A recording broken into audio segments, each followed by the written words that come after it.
오늘의 요리 감자그라탕 시작해볼게요. 자, 요즘 햇감자가 쏟아져 나오고 있죠? 네, 감자가 제철이란 뜻이에요.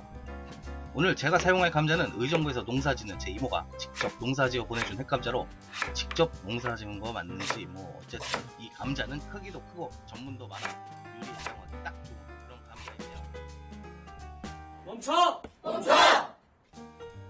네, 쓸데없는 TMI는 그만두고 요리에 집중하죠. 일단 그라탕을 만들기 위해서는 감자는 너무 두껍지도 얇지도 않게 썰어줘야 하는데요.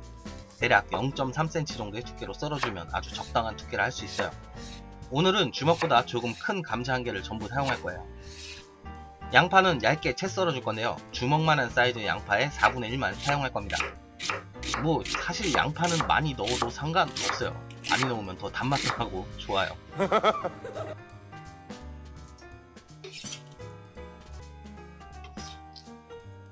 자, 이번엔 지난번 샌드위치에 사용하고 남은 슬라이스 햄인데요. 지난 영상 나름 열심히 기획해서 만든 건데 반응이 너무 안... 뭐 어쨌든 원래는 베이컨을 사용하는 것이 좋지만 이렇게 햄을 사용하는 게 더 저렴하겠죠. 햄을 사용하실 때는 저처럼 베이컨만큼 비싼 슬라이스 햄을 사용해도 괜찮지만 저렴한 마늘햄을 사용하셔도 괜찮아요. 햄은 대강 감자보다 두껍게 썰어줄게요. 자, 이제 팬에 버터를 크게 한 스푼 넣어줍니다. 뭐 건강이 걱정되는 분들은 오일을 쓰셔도 괜찮지만 버터가 더 맛있는 건 변하지 않는 사실이죠.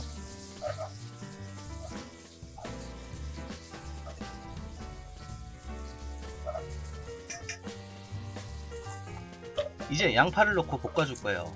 근데 솔직히 말이죠, 버터에 양파만 볶아도 이미 맛있는 거 아닌가요? 양파가 반투명해지면 이제 썰어둔 감자를 넣고 볶아줍니다. 감자를 볶으실 때는 감자가 부서지지 않도록 주의하면서 볶아야 돼요. 감자가 다 부서지면 그라탕 먹을 때 감자 파편만 먹게 될 테니까 말이죠. 강한 불에서 익히면 겉만 타게 되니까 약불에서 천천히 익혀줘야 돼요. 자, 오늘 그라탕에는 정말 아주 간단한 화이트 소스를 만들어서 사용할 건데요. 쉽게 만들려고 나름 고민한 거니까 원조 고급 그라탕과는 비교하지 말아주세요. 우유 200ml, 설탕 반 테이블스푼, 그리고 밀가루 1테이블스푼을 넣고 잘 섞어줍니다. 밀가루가 일부 덩어리 져도 괜찮아요. 원래는 밀가루와 버터를 이용해서 룰을 만들고 생크림에 뭐 이것저것 복잡한 과정을 거쳐야 되는데요. 미슐랭 레스토랑도 아니고 가정에서 뭐 굳이 그럴 필요가 있을까요? 아, 그렇다고 오해하지는 마세요. 정석적인 방법으로 요리하는 게 훨씬 더 맛있어요.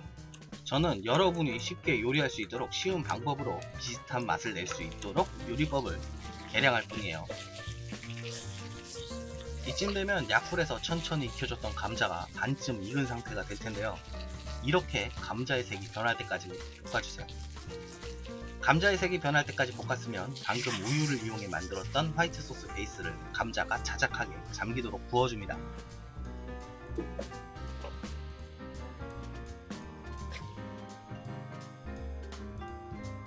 그리고 썰어뒀던 햄을 소스가 끓기 전에 넣어줘야 돼요. 소스가 차가운 상태에서부터 끓으면서 햄에 들어있는 향을 뽑아내서 그라탕 전체가 햄의 향으로 덮이게 만들어줄 거예요. 베이컨을 사용하실 거면 양파를 볶을 때 베이컨을 함께 볶아주시면 되겠죠. 그리고 소금 한 꼬집과 후추로 양념을 할 건데요. 소금의 양은 여러분이 먹어보면서 간을 맞춰주는 게 좋아요. 한 꼬집씩 넣어가며 본인이 마음에 드는 짠맛을 찾으시면 돼요. 보시다시피 소스가 끓으면서 벌써 점도가 생기기 시작했는데요. 아까 말씀드린 밀가루와 버터를 볶은 물을 사용하지 않아도 같은 효과를 낼 수 있어요. 이제 슬슬 마무리 단계예요.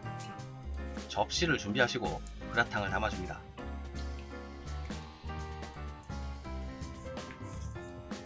그리고 그라탕 위에 슬라이스 치즈를 올려줄 거예요. 사실 파마산 치즈가루를 뿌려주면 좋은데 그거 피자 먹을 때나 사용하지 평소에 집에 가지고 계신 분 많지 않잖아요. 아, 물론 저는 가지고 있습니다. 그리고 슬라이스 치즈 위에 피자 치즈를 뿌려줄 거예요. 피자 치즈는 많이 뿌리면 더 좋겠죠. 원하는 만큼 뿌리자고요. 자, 이걸 약불에서 조리했기 때문에 사실 아직 감자가 100% 익었다고 장담할 수 없죠. 치즈를 녹여줄 겸 해서 전자레인지로 5분 가열해 줄 거예요. 오븐을 가지고 계시다면 오븐 전용 접시를 이용해서 180도로 10분 정도 가열해 주시면 됩니다. 자, 이제 파슬리 같은 걸 뿌려주시고 마무리합니다. 구운 빵 같은 거랑 함께 먹으면 맛있어요. 자, 살찌러 가볼까요?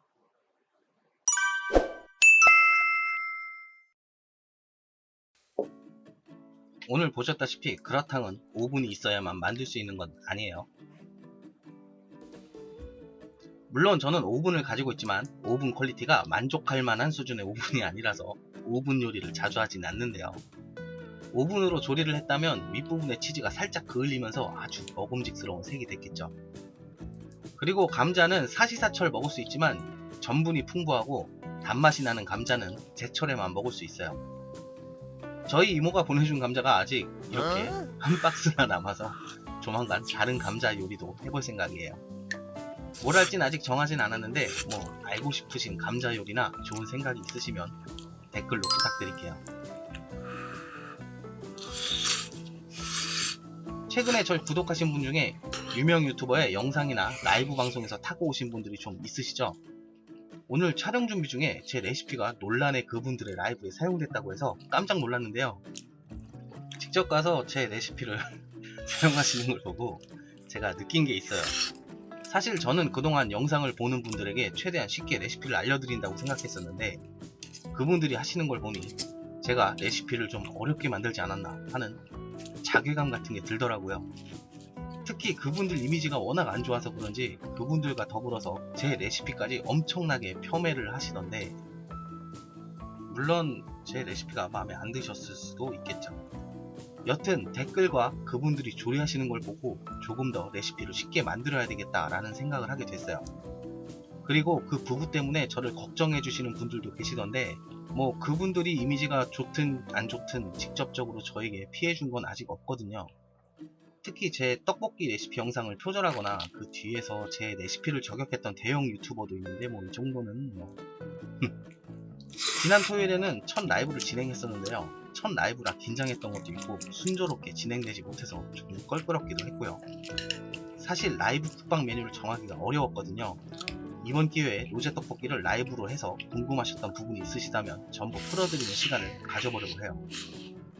라이브는 지난번 방송처럼 방송이 갑자기 끊어지지 않게 준비를 잘해서 추후 커뮤니티를 통해 공지하도록 할게요.